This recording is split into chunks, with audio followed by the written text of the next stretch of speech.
Nouvelle vidéo vendredi à 17h pour clôturer le chapitre du Tour de France 2025. Bonjour et bienvenue sur ce nouveau podcast qui va parler exclusivement de cyclisme sur route. C'est Mayol de la chaîne Culturia et c'est un plaisir de vous parler aujourd'hui.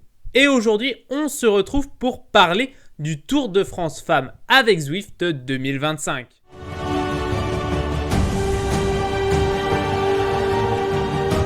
Par quel bout pouvons-nous commencer à narrer cette prolongation d'un mois de juillet marqué sous le signe du vélo en France ? Il y a quelques jours, s'est terminée la 4e édition du Tour de France Femmes avec Zwift et ce ne serait pas abusé que dire qu'il a été tout simplement exceptionnel pour nous autres suiveurs français.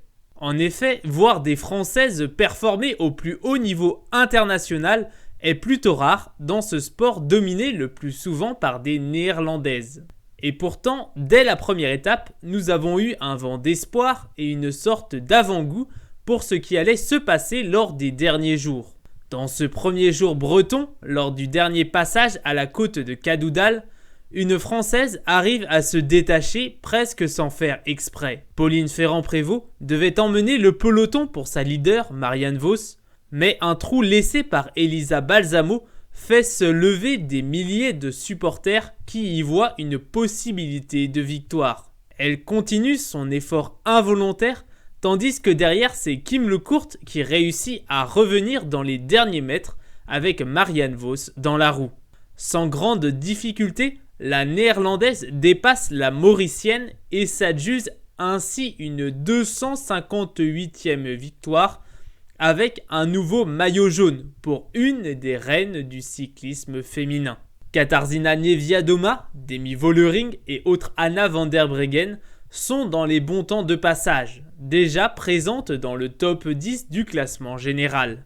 Les abandons malheureux de Marlene Reusser, Charlotte Kool et de Elisa Longo Borghini lors des 3 premières étapes permettent d'éclaircir le tableau des différentes favorites. Le jour suivant, à Quimper, c'est une vétéran de 41 ans qui piège le peloton en attaquant dans le dernier passage de la côte du chemin de Troyes-Hir. Mavi Garcia arrive à s'isoler et à conserver une infime avance qui sera suffisante pour pouvoir lever les bras. Le deuxième groupe arrive au sprint avec Lorena Wiebes qui devance Kim Lecourt et Liane Lippert. Au jeu des bonifications et des places cumulées, la mauricienne détrône Marianne Vos et revêt pour la première fois un maillot jaune qui sera historique. Les 2 journées de transition se déroulent presque sans souci avec 2 sprints massifs prévus et 2 victoires de Lorena Wiebes sans réelle concurrence puisque Marianne Vos arrive à faire 2 fois deuxième en récupérant ainsi sa tunique jaune par la même occasion. Le plus gros événement de ces 2 jours est la terrible chute de l'ultra favorite pour le classement général, Demi Vollering. Les images de la néerlandaise poussée par ses 2 coéquipières, Amber Krak et Juliette Labousse, n'étaient pas là pour nous rassurer et sont un remarquable contraste avec la chute de l'année dernière avec son maillot jaune. La 5e étape vers Guéret est la première vraie explication entre favorites du classement général, avec le mot puis qui met chacune des participantes à leur place. Un groupe de 7 coureuses arrive à se détacher avec que des noms connus. Anna van der Breggen, Demi Vollering, Pauline Ferrand-Prévot, Paulina Roy-Jakers, Katarzyna Niewiadoma, Sarah Gigante et Kim Lecourt. Marianne Vos était proche de passer, mais la montée aura été trop rapide. Sans nouveau changement dans la descente, c'est groupé que la victoire se disputera. Et à ce petit jeu, la meilleure équipe est celle en surnombre, la AG Insurance Soudal Team avec 2 cartes. Sarah Gigante emmène le groupe pour favoriser un sprint en petit comité, ce qui permet à sa coéquipière, Kim Lecourt, de rentrer un peu plus dans l'histoire en remportant une première étape de justesse devant Demi Vollering et Anna van der Breggen. La mauricienne revêt une nouvelle fois le maillot jaune, tandis que les différentes favorites se placent avant les principales difficultés qui vont survenir les prochains jours. Et c'est à partir de cette étape que ce tour bascula dans l'irrationnel. La 6e étape offrait toutes sortes de possibilités de scénarios avec le profil proposé. Le col du Béal, le col du Chancer et la montée vers Valcivière étaient autant de difficultés que les coureuses devaient enchaîner. Le peloton des favorites fut plutôt attentiste lors de cette étape, puisqu'une audacieuse parvint à se détacher dans les 30 derniers kilomètres. Cette audacieuse se trouve être française, puisqu'il s'agit de Maëva Skiban du AE Team ADQ. Sans réel danger pour le classement général, elle n'est pas particulièrement prise au sérieux et parvient à résister au peloton des favorites lancé à sa poursuite. Elle peut donc succéder à Cédrine Kerbaol, vainqueur l'année précédente à Morteau.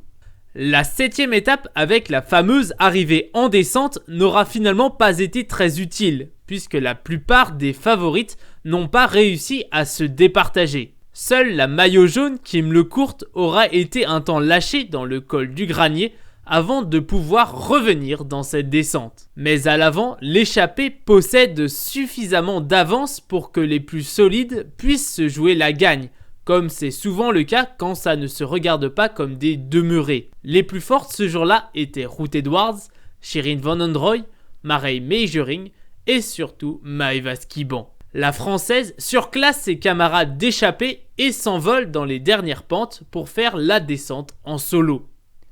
À Chambéry, elle réalise le back-to-back et offre ainsi un deuxième succès à la France, ce qui est un peu inespéré, je ne vous le cache pas. La 8e étape est considérée comme l'étape reine avec la terrible ascension du col de la Madeleine dans le final. Comme souvent, les favorites arrivent à faire en sorte de pouvoir jouer la gagne, même si le niveau moyen entre celles qui peuvent prendre l'échappée est sensiblement assez faible avec le niveau moyen des favorites. Même si des coureuses comme Niam Firschur-Black, Marion Bunel, que je voyais être maillot blanc, MDR, Evita Music ou encore Yara Kastelein avaient pris part à l'échappée du jour. Dès les premiers kilomètres d'ascension, Anna van der Breggen est lâchée très tôt, tandis que Kim Lecourt se range après l'attaque de sa coéquipière, Sara Gigante. Le groupe des favorites est déjà peu conséquent puisqu'elles ne sont plus que 6 à ce moment.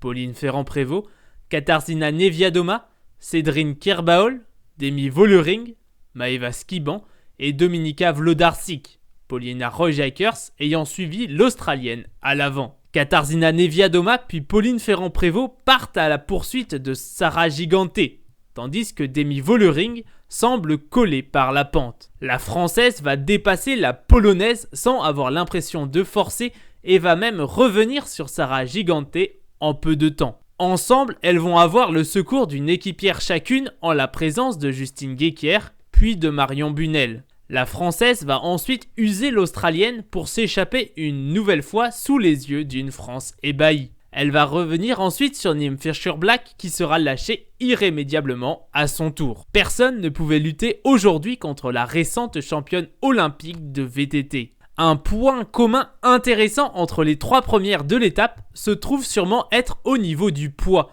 puisque les 3 sont des poids plumes. Je ne me risquerai pas à dire laquelle est la plus légère, mais une chose est sûre, aucune ne devait dépasser les 55 kg en termes de limite haute. Je ne prends pas beaucoup de risques. La meilleure grimpeuse au monde de ces dernières années finit à plus de 3 minutes, complètement morte.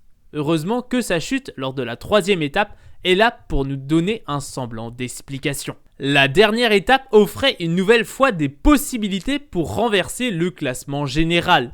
Mais rien ou presque n'aura été fait pour empêcher Pauline Ferrand-Prévot de remporter cette compétition. Tout d'abord, il faut saluer la tentative pleine de panache d'Anna van der Breggen qui s'échappe au sommet de la côte d'Arras-la-Frasse.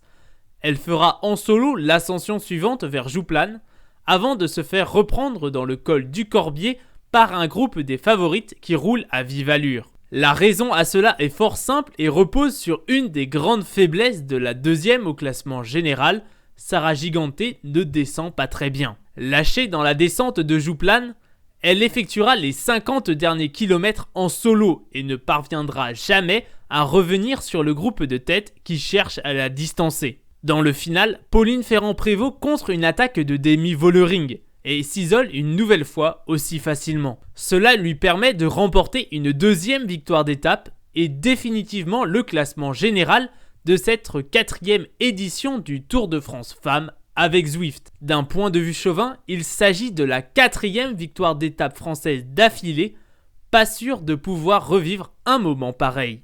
Pauline Ferrand-Prévot, par sa victoire finale, permet d'effacer des tablettes Bernard Hinault et Jeannie Longo. Maintenant que cette performance incroyable est un peu derrière nous, comment expliquer cette domination de la coureuse française sur quelques-unes des meilleures coureuses mondiales ? Tout d'abord, on peut rapidement dire que Pauline Ferrand-Prévot ne débarque pas de n'importe où. Il s'agit d'une immense championne qui est passée de la route au VTT ces dernières années en se construisant un palmarès digne des plus grands cyclistes de l'histoire. On peut modestement dire qu'elle a été championne du monde sur route en 2014, elle a remporté les titres mondiaux en cyclocross et VTT cross-country en 2015, ce qui lui a permis à 23 ans de devenir la première cycliste de l'histoire, hommes et femmes confondus, de détenir simultanément un titre mondial sur les 3 disciplines. Elle remporte même en 2022 le premier championnat du monde de gravel.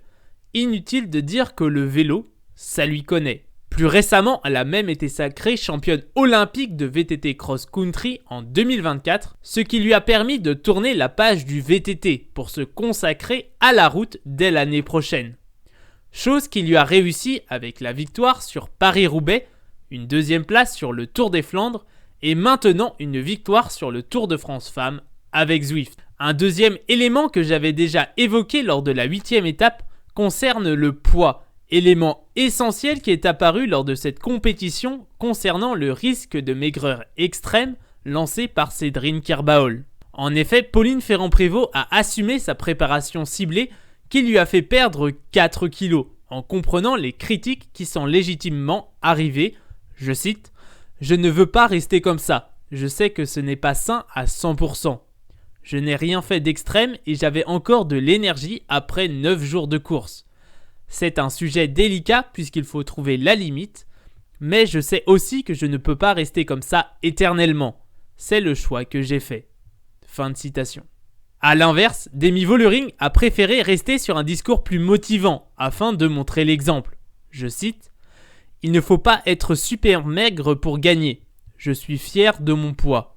J'espère qu'à l'avenir, je pourrai à nouveau gagner grâce à mon poids et montrer aux filles qu'il n'est pas nécessaire d'avoir la peau sur les os pour gagner. » Fin de citation. Chacun est libre de juger les deux avis. Personnellement, je pense que le type de préparation utilisé par Pauline Ferrand-Prévot ne marchera pas forcément pareil pour toutes les coureuses, puisque Pauline Ferrand-Prévot, avec son passé de VTTiste, arrivait à préparer ses objectifs de la meilleure façon possible. C'est pourquoi je préfère l'exemple de Demi Vollering, qui est plus dans un discours motivationnel pour toutes ces jeunes filles qui se mettent au vélo. Je me risque ainsi à dire que les performances de Pauline Ferrand-Prévot ne sont finalement pas aussi impressionnantes qu'on pourrait l'imaginer.